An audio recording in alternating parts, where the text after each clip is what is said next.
The Great Hall of the Galactic Concordat was built to make visitors feel small. Its ceiling stretched so high that clouds sometimes formed near the top. Its walls were made of living crystal that glowed with soft blue light. 12 massive chairs surrounded a central platform, each one designed for a different alien species. On this day, all 12 seats were filled, and in the center of the platform stood a single human man. Ambassador Daniel Garrett was 53 years old. He had gray hair at his temples and deep lines around his eyes.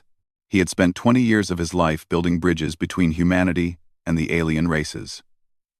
He had learned their languages, studied their customs, and tried his best to show them that humans could be trusted. Now he stood alone while they decided whether to throw his entire species out of the galaxy. High Chancellor Morveth rose from his chair. He was a Valorian, a being made of living crystal that shifted colors with his emotions.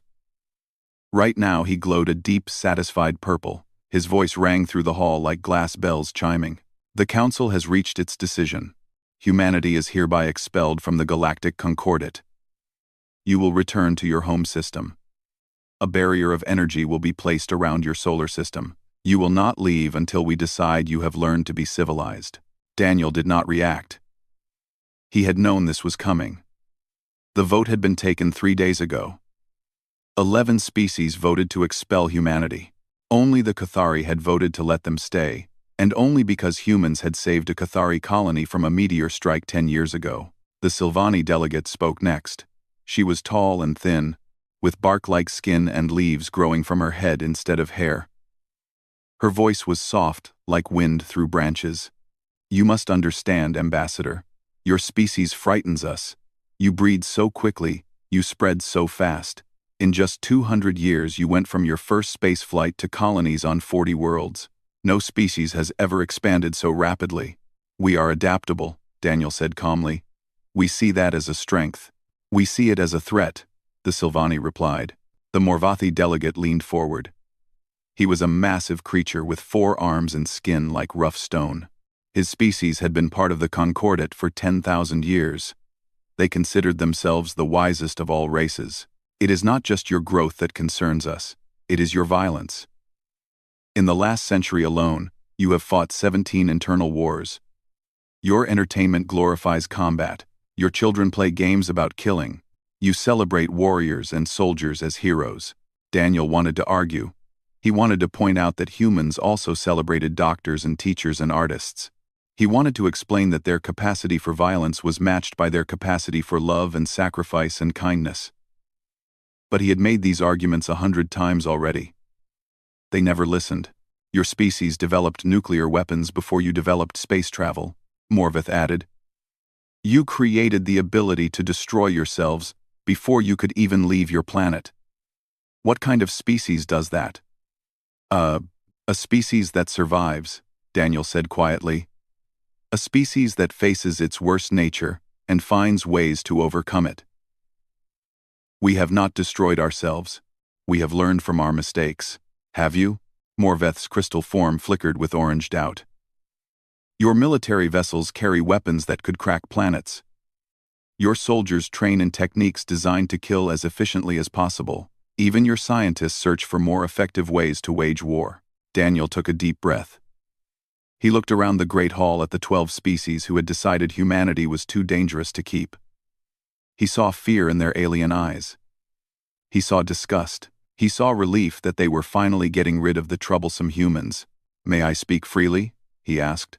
Morveth nodded. You are making a mistake, Daniel said. His voice was calm but carried to every corner of the vast hall. Not because we will seek revenge. Not because we will plot against you. You are making a mistake because one day, something will come that your peaceful ways cannot defeat. Something that does not negotiate. Something that does not follow your rules. And when that day comes, you will wish you had not thrown away the one species willing to fight. The Valorian Chancellor laughed. It was not a cruel laugh. It was the laugh of someone hearing a child say something foolish. The Concordat has maintained peace for 50,000 years. We have faced threats before. We have always found diplomatic solutions. Violence is the tool of primitive minds, Ambassador. Evolved species have no need for it. Daniel nodded slowly. He had expected this response. The Concordat species had lived in peace for so long that they had forgotten what true danger looked like. They had forgotten that the universe did not care about their rules or their diplomacy. They had forgotten that sometimes the only thing standing between life and extinction was someone willing to fight. "Then I have nothing more to say," Daniel replied. "We will leave peacefully. We will return to our solar system. We will stay behind your barrier." He turned to walk away, then stopped. He looked back at the 12 alien delegates who thought they were so much better than humanity. He looked at their satisfied faces, their relief at finally being rid of the violent humans. "But remember this moment," he said. "Remember that you chose to cast us out. Remember that you called us monsters and barbarians. Because one day, when darkness comes for you, you will remember that there was one species who knew how to fight it, and you sent them away." He walked out of the great hall without waiting for a response. Behind him, he could hear the alien delegates murmuring to each other. Some were laughing at his warning. Others were already planning celebrations for the day humans finally left Concordat space. 3 months later, the last human ship crossed the barrier. The energy field sealed behind them, cutting humanity off from the rest of the galaxy. On Earth and on the colony worlds inside the barrier, humans watched the stars they could no longer reach. Some wept. Some raged. Some demanded revenge. But most simply went back to their lives, working and loving and building and dreaming. They did not know how long the exile would last. They did not know if they would ever see the wider galaxy again, but they did not give up. They never gave up. It was not in their nature. And deep in the void between galaxies, something was waking up.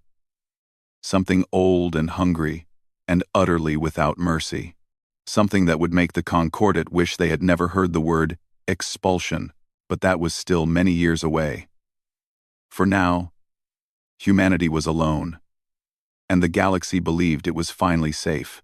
They were wrong. 48 years passed behind the barrier. Humanity did not waste them. Cut off from alien technology and alien knowledge, humans did what they had always done. They adapted. They invented. They improved. The ships they built were faster than anything the Concordat had ever seen.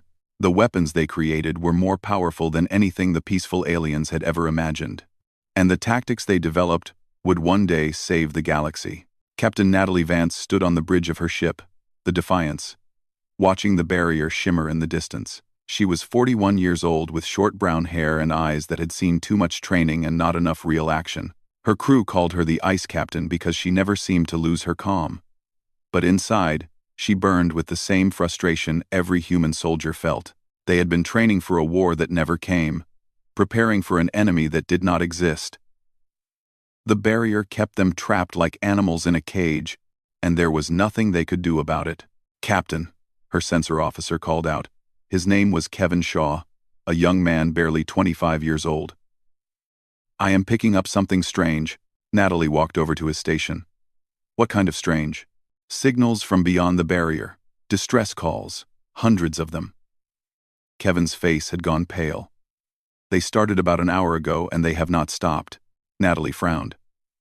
In 48 years, nothing had come through the barrier. No messages, no ships, no contact of any kind. The Concordat had made it clear they wanted nothing to do with humanity. "Can you clean up the signals? Find out what they are saying?"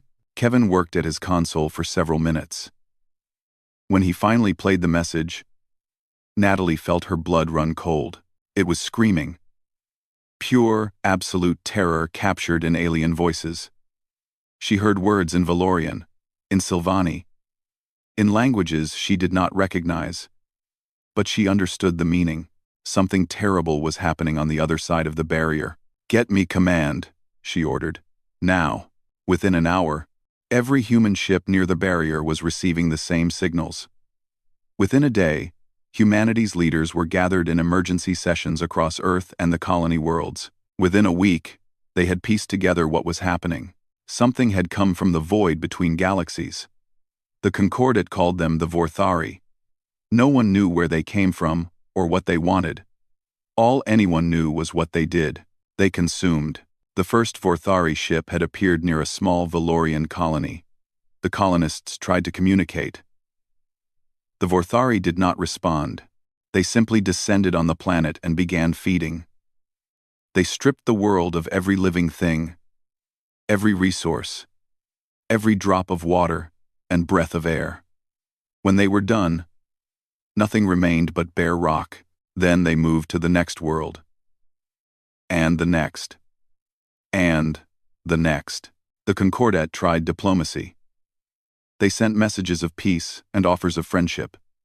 The Vorthari ignored them.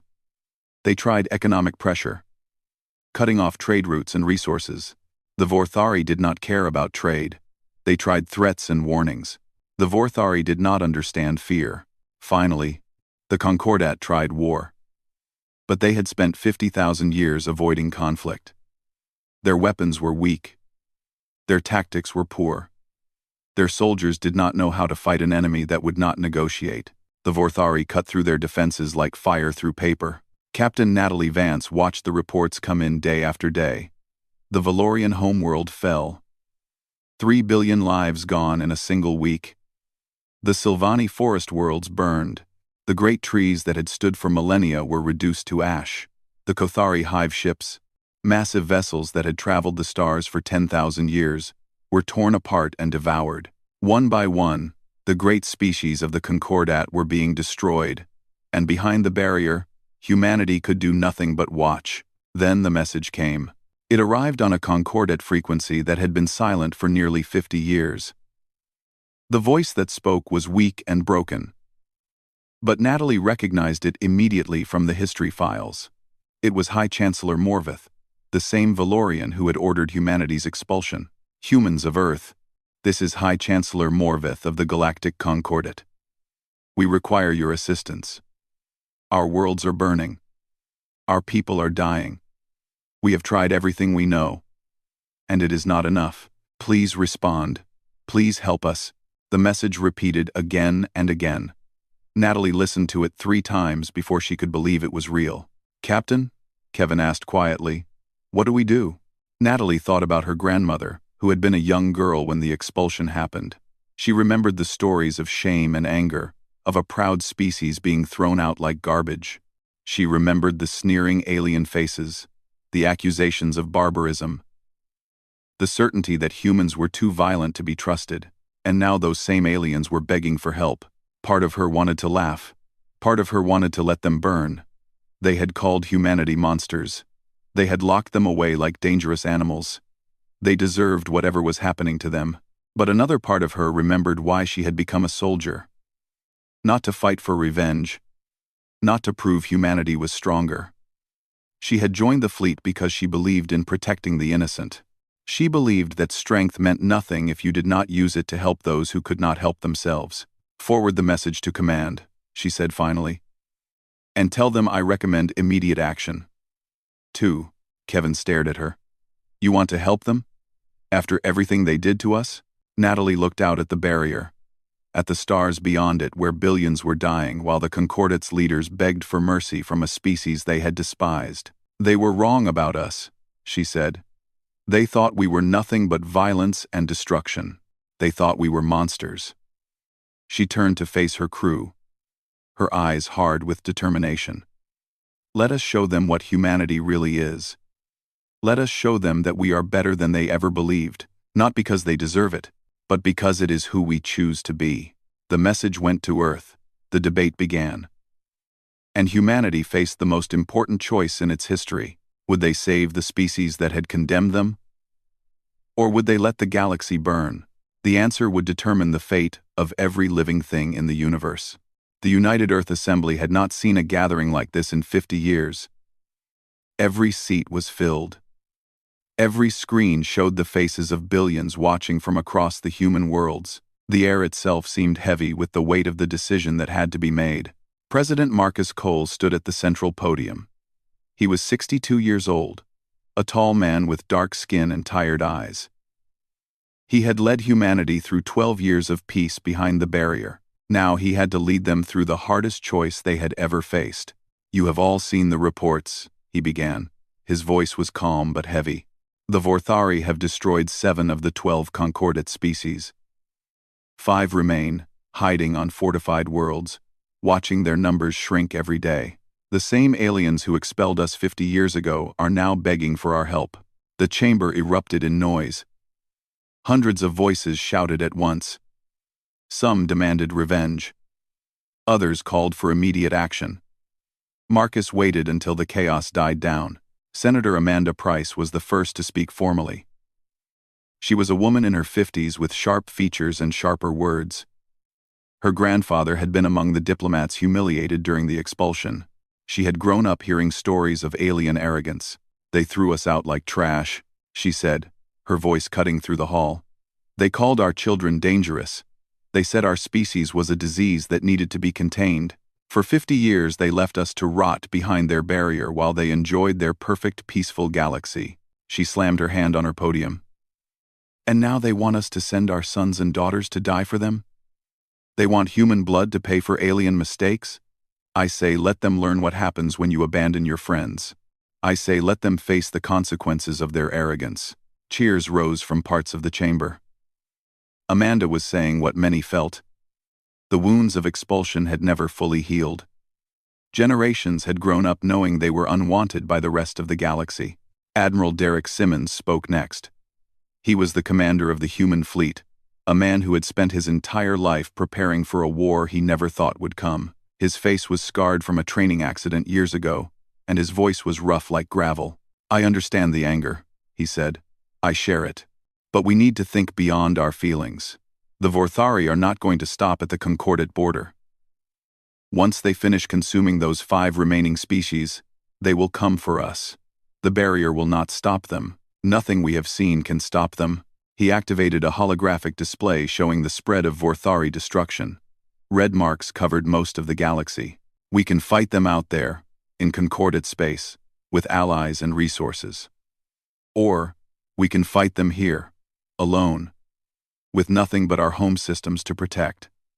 I am not asking you to forgive the aliens. I am asking you to think about our survival. The debate raged for hours. Speakers came and went. Some argued for justice, some for mercy, some for cold, practical strategy. The chamber remained divided, the vote too close to call. Then, an old man rose from the visitor section. He had to be helped to his feet by a young woman beside him. His hair was white as snow, and his hands trembled slightly. But when he spoke, his voice was clear and strong. My name is Benjamin Cross, he said. I am 93 years old. I was 45 when the expulsion happened. I stood in the crowd on the day our last ship came home. I remember the shame. I remember the anger. I remember swearing that I would never forgive those alien faces for what they did to us. The chamber fell silent. Everyone knew who Benjamin Cross was. He had been a war hero before the expulsion, one of the soldiers the aliens had pointed to as proof of human barbarism.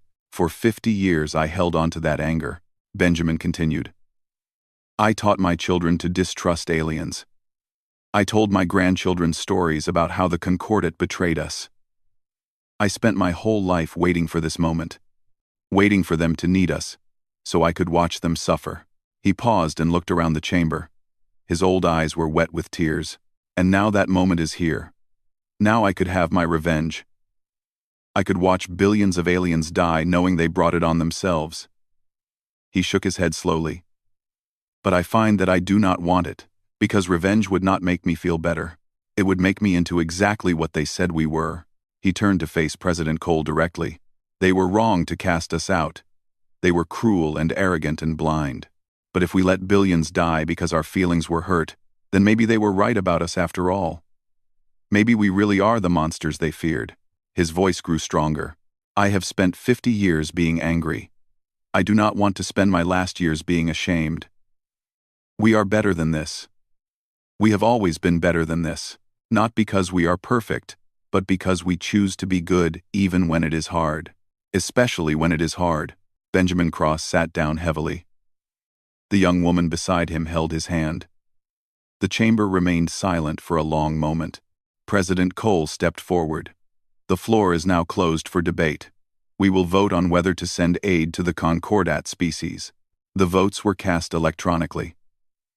Every representative, every colony, every voice that had a say in human governance made their choice.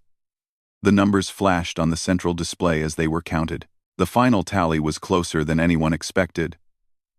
But in the end, the decision was clear. Humanity would go to war.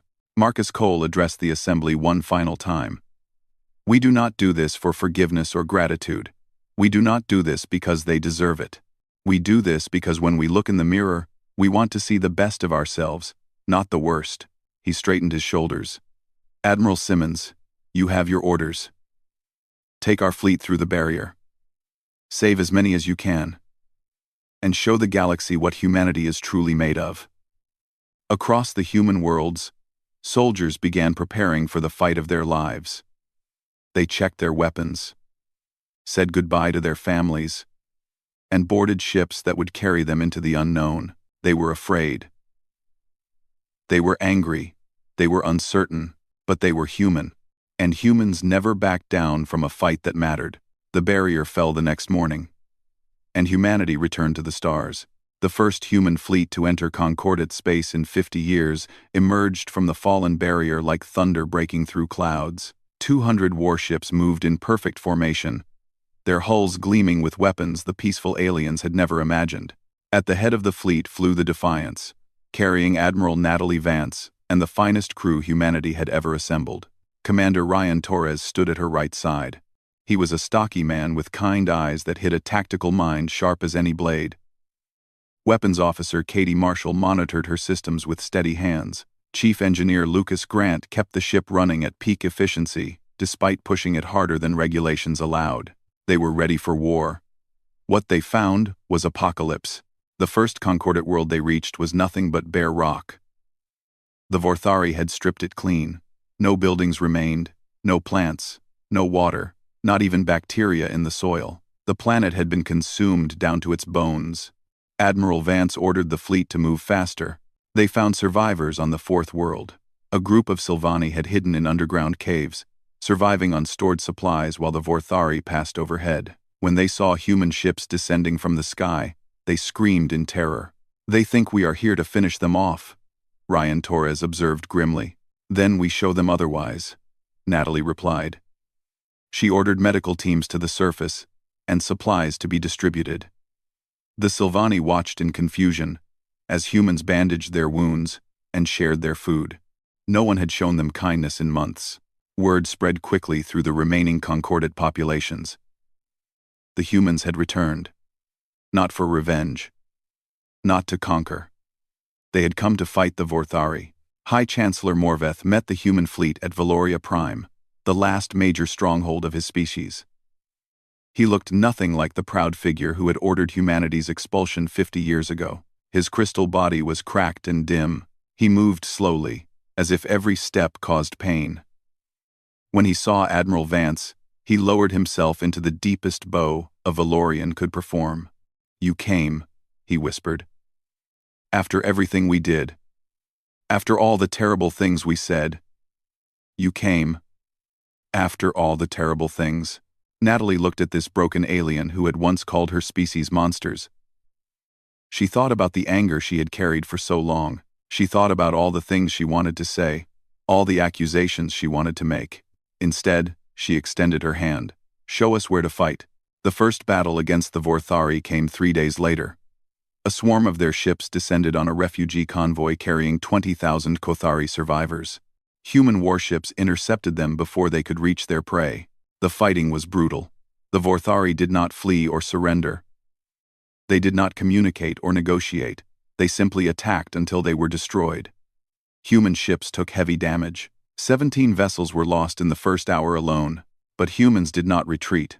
Commander Torres led a strike force directly into the heart of the Vorthari formation.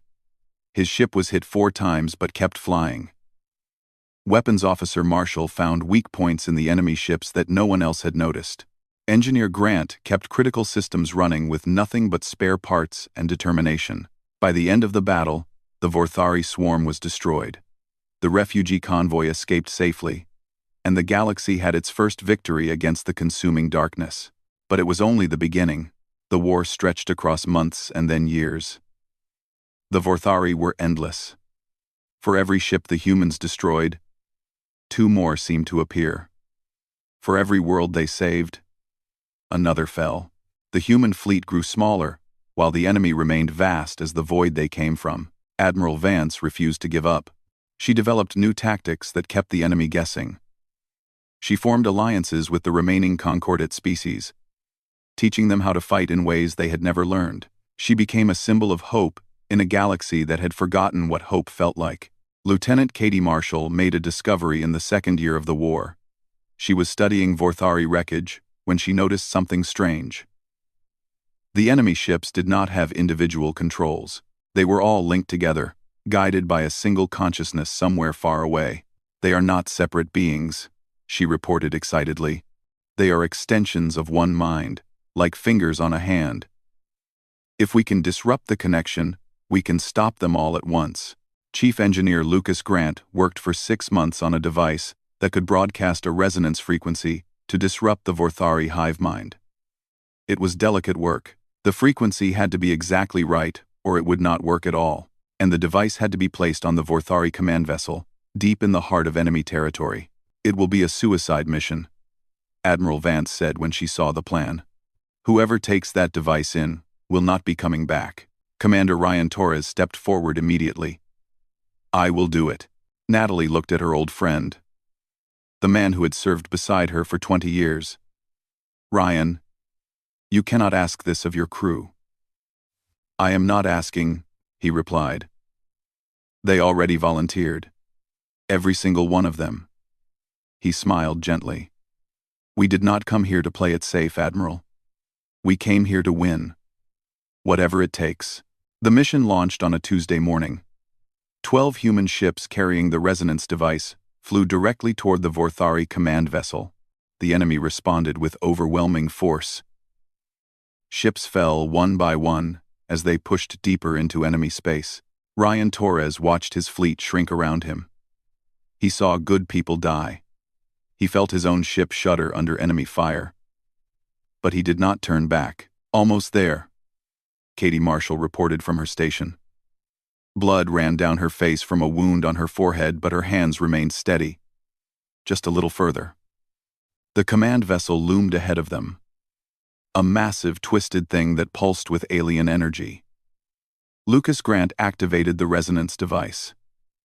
The frequency began to broadcast, and across the galaxy, the Vorthari stopped. Their ships went dark. Their weapons fell silent. The consuming swarm that had devoured 7 species and threatened all life simply ceased to function.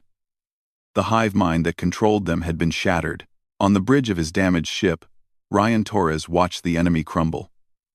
He looked at his surviving crew, at Katie Marshall and Lucas Grant, and the handful of others who had made it through. We did it, he said quietly. We actually did it. Against all odds, against an enemy that had seemed unstoppable, humanity had found a way.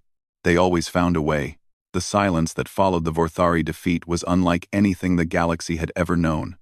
For 3 years, every species had lived in constant fear. Every day brought news of another world consumed, another population destroyed. The darkness had seemed endless and inevitable. Now it was over. And no one quite knew what to do. Admiral Natalie Vance stood on the observation deck of the Defiance, watching the stars she had fought so hard to save.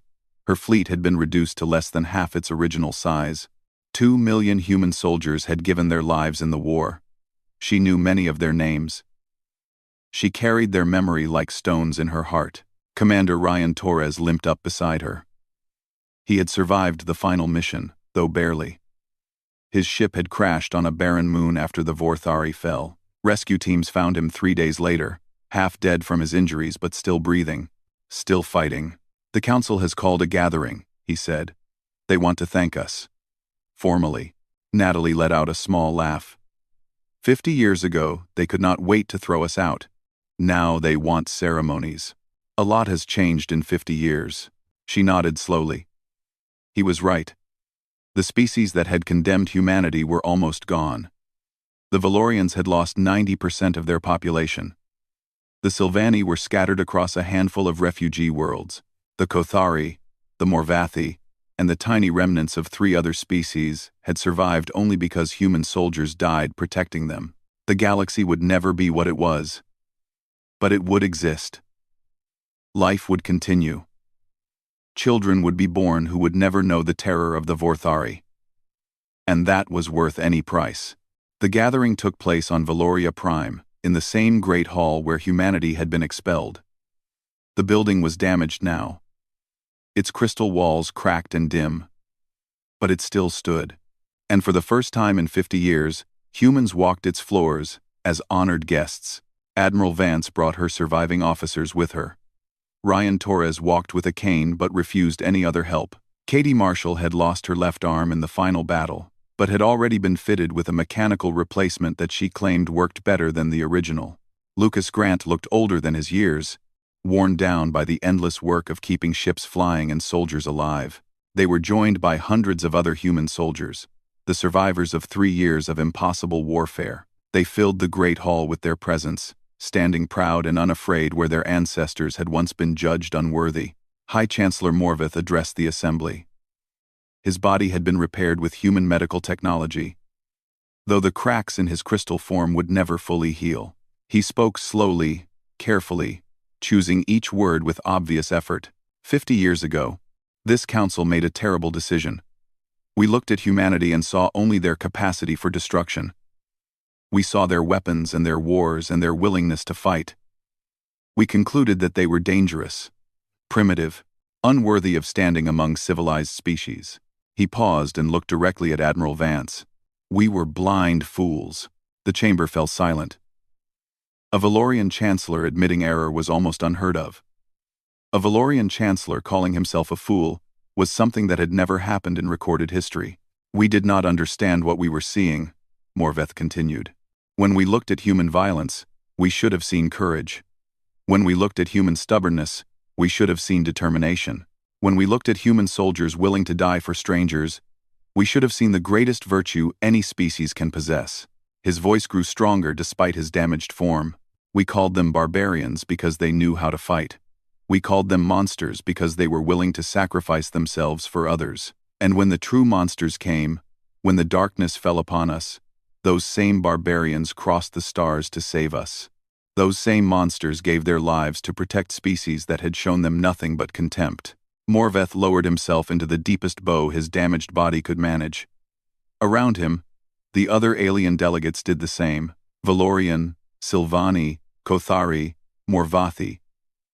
All of them bowing before the humans they had once despised. Humanity, Morvath said, his voice thick with emotion. We beg not only for your return to the galactic community. We beg for your forgiveness. We do not deserve it. We have done nothing to earn it, but we ask nonetheless. The hall was silent. Every eye turned to Admiral Vance, waiting for her response. She could reject them. She could demand reparations and apologies and 100 other things. No one would blame her. Natalie thought about the friends she had lost. She thought about the soldiers who would never go home. She thought about her grandmother, who had died 10 years ago, still carrying the shame of expulsion. She thought about everything humanity had sacrificed to save a galaxy that had never wanted them. Then she stepped forward and raised her head high. We did not come here for your apologies, she said. Her voice carried to every corner of the great hall. We did not cross the stars and sacrifice 2 million of our people so you would feel guilty. We came because this galaxy is our home too. It was our home before the expulsion, and it remained our home behind the barrier. We protect our home. That is simply what we do. She paused and looked around at the alien faces watching her. Some still showed fear. Some showed shame. But many showed something new. Something that looked like hope. We are not saints, Natalie continued. We never claimed to be. We are messy and violent and stubborn. We fight too much and forgive too slowly. But we also love fiercely and protect desperately and never give up on those who need us. She smiled slightly. You spent 50 years trying to figure out what humanity was. You studied us and debated us and ultimately rejected us. But you never understood the most important thing about us. What is that? Morveth asked quietly. We are not the monsters, Natalie said. We are the ones who fight the monsters so others do not have to. We always have been. We always will be. She extended her hand to the Chancellor. Now stop apologizing and help us rebuild. There is a lot of work to do. Morveth took her hand. Around them, humans and aliens began talking, planning, working together for the first time in 50 years. The old wounds would take time to heal.